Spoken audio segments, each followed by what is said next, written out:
Cześć kochani, witam Was bardzo serdecznie na moim kanale. Mam na imię Alicja i dzisiaj po raz pierwszy nagrywam dla Was filmik po polsku. Dlaczego po polsku? O tym za chwilę. Ostatnie 4 lata spędziłam mieszkając w Zjednoczonych Emiratach Arabskich, a konkretnie w Abu Dhabi, które jest stolicą Emiratów. Miałam też okazję bardzo często bywać w Dubaju, oczywiście mieszkając tam przez 4 lata. Wyjechałam tam do pracy w arabskich liniach lotniczych jako stewardessa. Przez 4 lata latałam po całym świecie, byłam praktycznie wszędzie, ale moją bazą było Abu Dhabi. Ostatnio zrezygnowałam z tej pracy, gdyż wyszłam za mąż. Poznałam mojego męża pracującego w Emiratach. Przyjechałam do Polski załatwić papierkową robotę i inne kwestie urzędowe związane ze zmianą nazwiska. I wtedy przekonałam się, że temat mieszkania w krajach arabskich, w Emiratach, w Dubaju jest bardzo ciekawym tematem tutaj dla Polaków. Ludzie zadawali mi wiele pytań. Panie w urzędzie przy okazji zmiany nazwiska zadawały mi pytania, jak się z mężem poznaliśmy. Dodam, że wyszłam za Australijczyka, więc panie zadawały mi pytania, skąd to nazwisko, gdzie poznałam męża.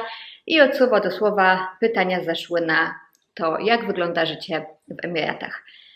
Pytań takich, odkąd jestem w Polsce, słyszałam wiele od wielu osób, więc postanowiłam Wam dzisiaj przybliżyć ten temat. Życiem w Emiratach, w krajach arabskich, w Dubaju jest tak, że każdy o tym słyszał, natomiast nikt tak naprawdę nie wie, jak to życie wygląda. Poza tymi ludźmi, którzy mieli tam faktycznie okazję mieszkać przez kilka lat, ludzie raczej opierają swoje opinie na temat życia w Dubaju na zasłyszanych opiniach, stereotypach. Nawet ci, którzy mieli okazję być tam na wakacje przez 10 dni, nie mają pełnego obrazu, jak wygląda życie codzienne i rzeczywistość. Jest to miasto, kraj, który budzi wiele emocji. Dubaj jest miastem, które rozwija się bardzo prężnie w przeciągu ostatnich lat, bardzo nowoczesnym, jednym z najbogatszych krajów i miast świata. Więc oczywiste jest to, że budzi to wiele emocji, wiele ciekawości. Opinie są bardzo podzielone, nie jest oparte na stereotypach, nie jest na zasłyszanych opiniach. Niektóre są prawdziwe, niektóre nie mają nic wspólnego z prawdą. Dodatkowo jest to kraj muzułmański, którego kultura różni się znacznie od naszego kraju, naszych przyzwyczajeń, w związku z czym budzi to jeszcze więcej emocji, jeszcze więcej ciekawości i jeszcze więcej pytań. Jeśli chcecie się przekonać, jak naprawdę wygląda życie w Dubaju, czy to tylko wszechobecny luksus i przepych, super szybkie, ekskluzywne samochody, najwyższe budynki świata, najnowocześniejsze budowle, wszystko czy też z drugiej strony jest to kraj zakazów i nakazów, gdzie więzienie grozi za najmniejsze przewinienie oraz na każdym kroku spotykają Was wysokie mandaty, czy faktycznie obowiązuje zakaz picia alkoholu, czy trzeba się zakrywać, czy muszę nosić abaję, czy faktycznie życie w Abu Dhabi wygląda tak, jak zostało to przedstawione w Seksie w Wielkim Mieście? Jeśli chcecie poznać odpowiedź na te oraz inne pytania, oglądajcie. By najlepiej zobrazować Wam, jak wygląda życie w Dubaju, omówię 3 najważniejsze sfery życia, które interesują każdego, kto wyjeżdża do pracy za granicę, bez względu na to, jaki kierunek ubiera, czy jest to Europa, Stany, Australia, podległe czy bliższe kraje. Każdego tak naprawdę interesują 3 aspekty życia: praca, warunki mieszkaniowe oraz życie prywatne i rozrywka. Ja wyjechałam do pracy w Emiratach na kontrakt. Wyjechałam do pracy w arabskich liniach lotniczych, gdzie pracowałam przez 4 lata jako stewardessa. Miałam zapewnioną wizę przez pracodawcę oraz zakwaterowanie w bardzo luksusowym, jak na polskie warunki, apartamencie. Do tego, jak wiemy, Emiraty są jednym z najbogatszych krajów świata, więc pensja była wyjątkowo konkurencyjna, jak na europejskie standardy. Oprócz tego trzeba dodać, że jest to pensja całkowicie zwolniona z podatku, ubezpieczenie jest opłacone, koszty mieszkania, jak już mówiłam, są opłacone, rachunki. Nie ponosi się zatem żadnych kosztów życia poza jedzeniem. Oprócz tego firma, w której pracowałam, oferowała szereg atrakcyjnych udogodnień i korzyści. Między innymi mieliśmy taką kartę, na którą były zniżki nieraz do 50% w wielu ekskluzywnych restauracjach, miejscach, klubach. Gdzie tylko mieliście ochotę iść, można było z tego skorzystać. Jeśli chodzi o warunki mieszkaniowe, były one również niewątpliwie atrakcyjnym tematem. Jak już wspomniałam, firma zapewniała bardzo wygodny apartament w budynku z ochroną, z basenem, z siłownią do dyspozycji. Transport z i do pracy był zapewniony przez firmę również. Wszelkie pobyty w hotelach 4-5 gwiazdkowych na layoverach, czyli na wyjazdach służbowych do wszystkich innych krajów, oczywiście były również pokryte przez firmę, więc wszystko to, co zarobiło się w pracy, było na czysto zyskiem. Kolejnym aspektem, odnośnie którego słyszę mnóstwo pytań, jeśli chodzi o warunki mieszkaniowe, są nie tyle faktyczne warunki mieszkaniowe dotyczące apartamentu, mieszkania, czy też rzeczy, o których przed chwilą wspomniałam, aczkolwiek bezpieczeństwa, jak wygląda sytuacja kobiet w Emiratach, bo wiadomo, jest to kraj muzułmański, który budzi wiele kontrowersji, wiele ciekawości i pytań.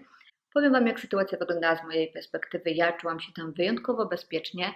Jest to według rankingów drugi najbezpieczniejszy kraj na świecie. Pomimo zróżnicowanej kultury, 60% mieszkańców Emiratów są to obcokrajowcy. Jest bardzo duże poszanowanie dla wszelkich kultur i religii.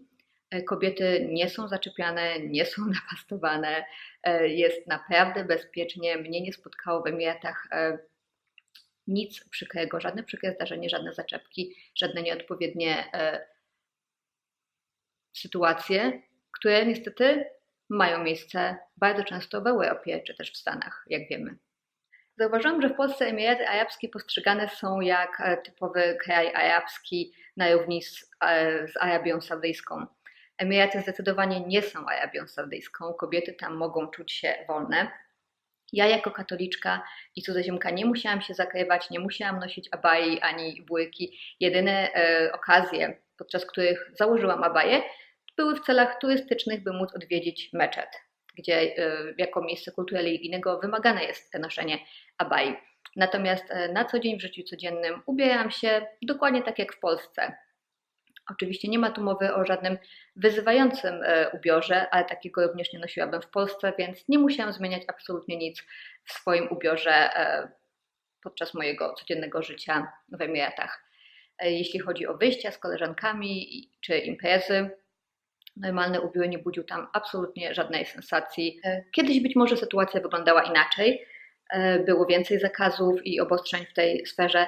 Natomiast w ciągu ostatnich lat, jak wiemy, Dubaj rozwinął się niesamowicie, otworzył się na turystów i jak wiadomo, chcąc być metropolią światową, nie może sobie pozwolić na obostrzenia, zakazy i nakazy, które by turystów w jakiś sposób odrzucały lub zniechęcały do odwiedzenia tego kraju.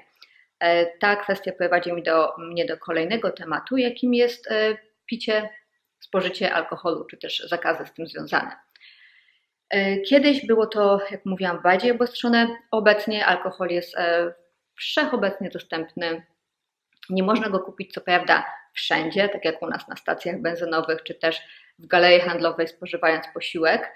Alkohol można zakupić i spożywać w klubach, w restauracjach przynależących do hoteli oraz w wyznaczonych do tego miejscach tzw. liquor store.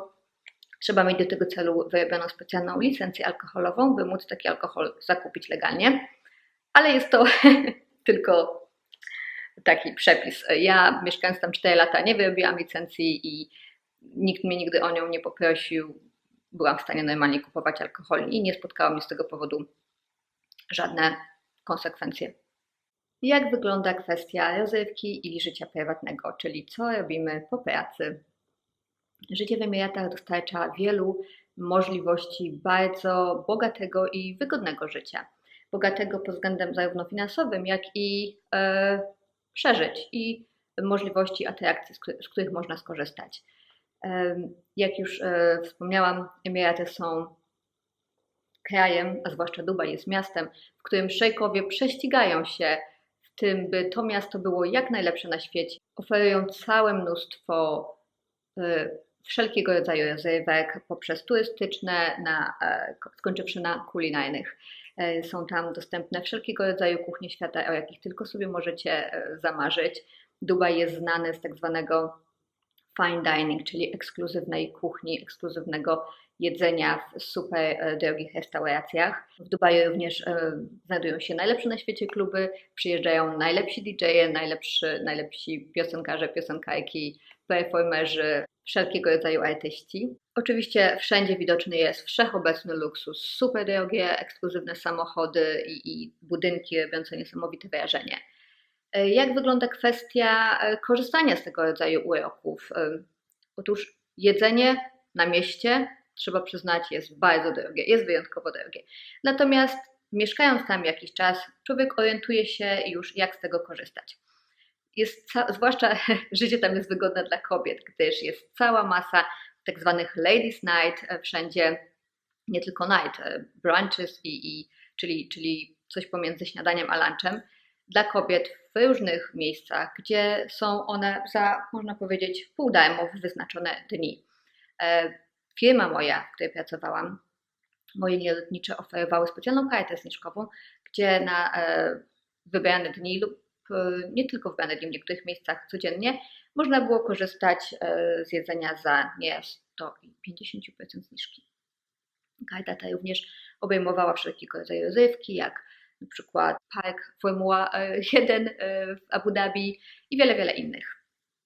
Także jeżeli się tam już jakiś czas pomieszkało i zorientowało, jak to wszystko wygląda, może naprawdę korzystać z uroków życia w Emiratach, nie wydając na ten cel całego majątku. W Emiratach również wbrew wszechobecnie panującej, z tego co się zorientowałam, opinii w Polsce, istnieje bardzo duże poszanowanie dla wszystkich kultur i wszystkich religii. Święta Bożego Narodzenia, jak i Wielkanoc są tam obchodzone i respektowane. Wszędzie są świąteczne dekoracje, czy to bożonarodzeniowe, czy wielkanocne. Można kupić święta, święta, święta, krzyczą wszędzie w okresie świąt w Emiratach. Wszędzie są choinki. Są też nawet 2 katolickie kościoły w Abu Dhabi, gdzie odprawiane są katolickie msze. Także jak widzicie, nie jest to typowy, funkcjonujący w naszej świadomości kraj muzułmański, gdzie życie wygląda tak, jak jest to przedstawiane tutaj w Polsce. Jedyną moją bolączką związaną z życiem w Emiratach, a zwłaszcza w Abu Dhabi, gdyż Dubaj jest bardziej rozwinięty urbanistycznie pod względem komunikacji miejskiej, było właśnie brak komunikacji miejskiej. W Dubaju jest metro i sieć autobusów bardziej rozwinięta niż w Abu Dhabi. W Abu Dhabi nie ma metra, są jedynie autobusy, którymi jeździć co prawda nie polecam, gdyż poruszają się nimi głównie robotnicy z krajów, nazwijmy rzecz po imieniu trzeciego świata, gdzie obecność białej kobiety budzi ogromne zainteresowanie. Nie przekłada się ono co prawda na żadne zaczepki ani na nieprzyjemne sytuacje, aczkolwiek jest ono wystarczające, by poczuć się niekomfortowo. Także odradzam. W związku z czym trzeba przemieszczać się taksówkami wszędzie, a odległości w Abu Dhabi są dosyć spore, więc jeśli sobie zliczymy to w skali miesiąca, to zbiera się to w całkiem dużą kwotę przeznaczoną na taksówki. Ja jako mieszkaniec Emiratów byłam trochę w innej sytuacji niż ci, którzy mieszkają tam na co dzień, gdyż moja praca stewardessy, jak już wspomniałam, wiązała się z bardzo częstymi wyjazdami służbowymi. Latałam po całym świecie. Nieraz pobyty na tak zwanym layoverze wiązały się z nieobecnością 1, 2, 3, 4 dni, więc tak naprawdę więcej czasu spędzałam poza Emiratami niż w samych Emiratach. Ale mimo wszystko latanie po całym świecie i odwiedzenie wszystkich największych metropolii świata oraz mniejszych miast dało mi ogromną skalę porównawczą warunków życia i tego, co się dzieje w danych miastach, by móc swobodnie wypowiadać się na temat życia w Emiratach właśnie. O życiu w Emiratach Arabskich można byłoby mówić godzinami, gdyż wiąże się ono z całą masą różnych kwestii i zagadnień, których nie sposób tutaj omówić w jednym filmiku. Chciałam tylko pokrótce nakreślić Wam ogólny rys, jak żyje się w Emiratach. Bardzo dobrze, bardzo wygodnie, bardzo bezpiecznie. Pod względem finansowym jest to super okazja. Ja z własnego doświadczenia mogę powiedzieć, że 4 lata pracy w Emiratach swobodnie wystarczą, by bez specjalnego oszczędzania spłacić sobie kredyt mieszkaniowy w Polsce. Więc oczywiście niewątpliwie jest to kusząca propozycja. Podsumowując, powiem, że ja z 4 lat życia w Emiratach jestem bardzo zadowolona. Jest to kraj, który do dziś bardzo polecam. Nie jest to kraj, jak dla mnie przynajmniej, do mieszkania na stałe. Jak wiecie, po 4 latach życia tam zrezygnowałam z wielu względów, głównie osobistych, związanych z wyjściem za mąż, ale też całej masy innych powodów. Jeśli jesteście zainteresowani, dlaczego pomimo tak super wspaniałych warunków życia zrezygnowałam z pracy i życia w tym kraju, możecie obejrzeć mój filmik 5 powodów, dla których rzuciłam pracę stewardessy, który podlinkuję tutaj na dole. Jest on co prawda po angielsku, ale mimo to zachęcam. Mam nadzieję, że film ten okazał się dla Was przydatny, rozwiał wiele wątpliwości co do życia w kraju arabskim, być może zachęci Was do odwiedzenia Dubaju lub Abu Dhabi w celach turystycznych. Jeśli jesteście nowi na moim kanale, zapraszam Was serdecznie do komentowania, lajkowania i subskrybowania mojego kanału. Być może nagram więcej filmików o tej lub innej tematyce po polsku. Dziękuję serdecznie jeszcze raz za oglądanie i do zobaczenia w następnym filmie.